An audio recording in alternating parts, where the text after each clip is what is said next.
उठा लाले बड़ा स्मार्ट लगे छे जाई छा होया राग दैले हे साली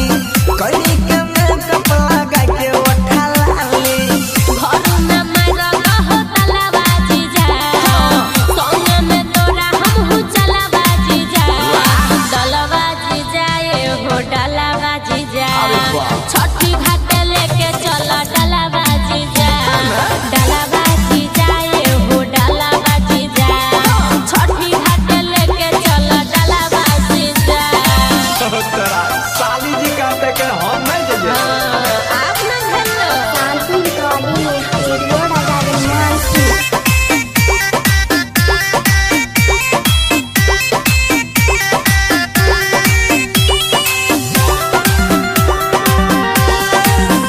जल्दी पिन्हा तू धोती पियरिया जीजा छठी घाट पर बरबै दियरिया जीजा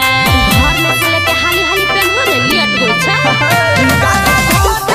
खूबे बजा बताली एनो हरा पर में गरा पर नहीं करा साली हे देखो धक्का मार जे गिरे बोली भरल छै पचरंग फलाबाजी जा संग में तोरा हमहु चलाबाजी जा डलाबाजी जाए हो डलाबाजी जा छठी घाट लेके चल डलाबाजी जा डलाबाजी जाए हो डलाबाजी जा छठी घाट लेके चल डलाबाजी जा हटको करबी चल ना जल्दी और हम चलते छे शांति रिकॉर्डिंग स्टूडियो राजागंज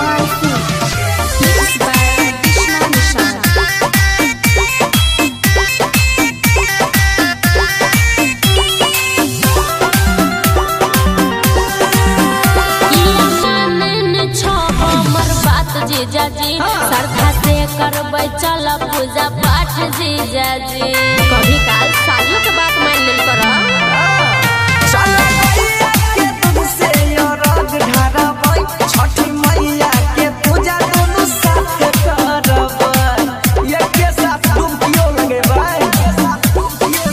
दया देखैते यादित मलाबाजी जा तोरे संग और राग डलाबाजी जा डलाबाजी जाए हो डलाबाजी जा छठी घाट लेके चल डलाबाजी जा डलाबाजी जाए हो डलाबाजी जा छठी घाट लेके चल डलाबाजी जा जल्दी चल हो ना दीदी चल गेले बाट देखैत हेते भर गए तो मजाके में समय बिताई देबो ना भाई।